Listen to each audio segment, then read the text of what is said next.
Ang Golden State Warriors ay naghahangad na bumangon mula sa isang nakakadismayang pagtatapos ng 2023 tandang bawas 24 season. Nakarating ang Warriors SA NBA Play-In Tournament bilang IKA-6 na seeding Western Conference. Gayunpaman, tinalo sila ng Sacramento Kings sa unang laro, na nagwakas ng maaga ang kanilang kampanya. Maraming katanungan ang bumabalot sa roster ng Warriors, lalo na sa sitwasyon ni Klay Thompson na nag-isip tungkol sa kanyang desisyon sa free agency.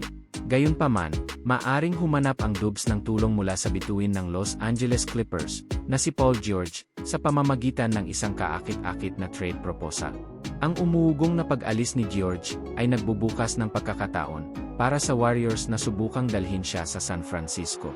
Siyempre, nangangahulugan ito na malamang na hindi na magiging prioridad ng koponan si Klay Thompson. Subalit, kung aalis si Thompson sa free agency, ang pagpapalit sa kanya kay George ay magiging isang mahusay na kapalit.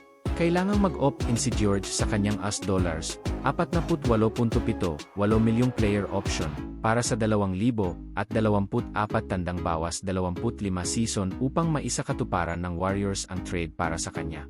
Narito ang trade proposal ng Warriors na magdadala kay Paul George sa Bay Area. Sa panahon ng 2023 tandang bawas 24 season, kumita si Klay Thompson ng humigit kumulang $43,211,000. Sa proposal na ito, alis si Thompson sa Warriors sa free agency na maglilinis ng kanyang sweldo mula sa Golden State. Ito ay nag-iwan ang humigit kumulang $5 milyon upang may pante sa $48 milyon na player option ni George.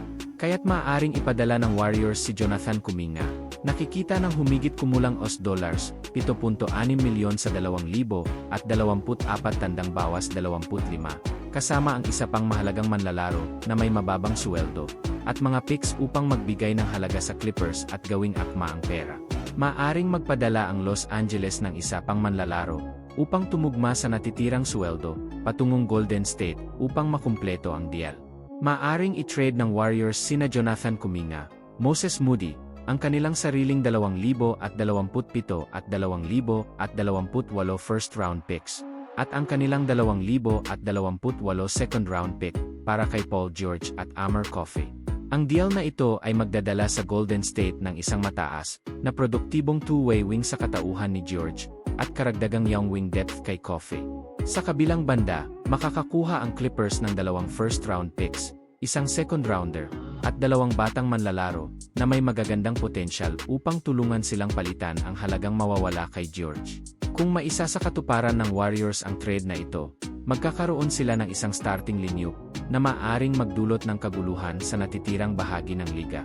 Anuman ang mangyari, mas malamang na mag-opt-in si George sa kanyang kontrata para sa 2024 tandang bawas 25 season, ayon kay Tomer Azarly, Clutch Points Clippers beat reporter. Para sa kapakanan ng Warriors, umaasa silang ang umuugong na desisyon ni George ay magresulta sa isang pag-uusap upang dalhin siya sa Bay Area. Ano ang inyong opinyon sa posibleng trade na magdadala kay Paul George sa Golden State Warriors? Sa tingin ninyo, magiging epektibo ba ito para sa koponan? O mas mainam na manatili si Klay Thompson?